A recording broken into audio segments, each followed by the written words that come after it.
Now, all tourism activities are suspended in Andaman and Nicobar till the March 22nd, as this year's first cyclone is brewing over the Bay of Bengal.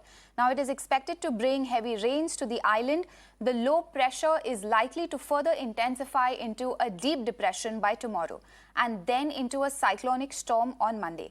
Once the system intensifies into a cyclone, it will be named as Asani. Now, if the forecast by the IMD materializes, Asani will become the first ever tropical cyclone to hit Andaman and Nicobar Islands in March in more than 132 years.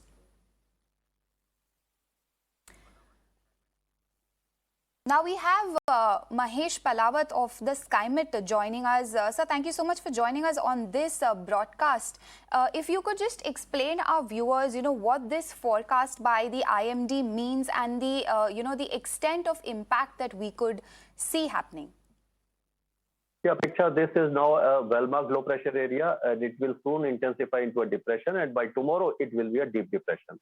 And subsequently, it may intensify into a cyclone, that is Asani. And as of now, it is just south of Andaman and Nicobar Islands, and it will be traveling along the coast of Andaman.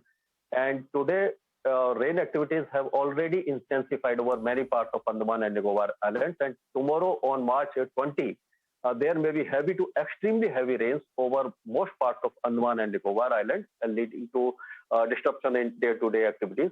And sea conditions will be rough to very rough, and wind speed may reach 60 to 70 kilometers, gusting 80 kilometers per hour. And by 21st of March, this cyclone will be north of Andaman, and it will move in northerly direction towards North Myanmar coast. And by morning or early morning of March 22nd, it may hit Myanmar coast as a cyclone. And this, you have rightly said that this is the first cyclone which has, you can say, impacted Andaman and Nicobar Islands in the month of March. In last 122 years, only 5 cyclones have developed in the month of March, and none of them has impacted direct, or you can say, have direct hit on Indian mainland.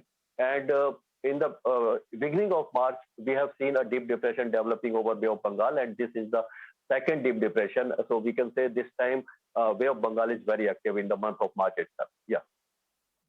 Absolutely, Mr. Palawat. In fact, what are the kind of care that one should take, the kind of advisory that we should be looking at in order to avoid any damage?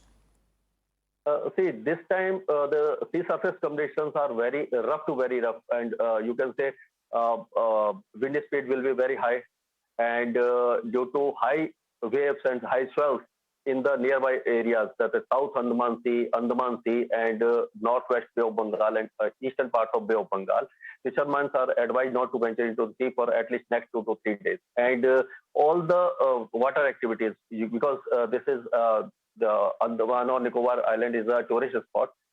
Havelock, Lille, and Port Blair, these islands are very popular among tourists. So all the water activities, or you can say sports activities, should be suspended until March 22nd. And people should not go near the seashore, as the wind speed will be high and waves will be very high. Inundation of low-lying areas is possible. That's all. That after you can say afternoon of March 22nd or evening of March 22nd, people may resume their day-to-day work. Yeah. All right, that is Mahesh Palawat of SkyMet giving an assessment of what it means for, if this cyclone hits Andaman. Thank you so much for joining us on Mirror Now, sir.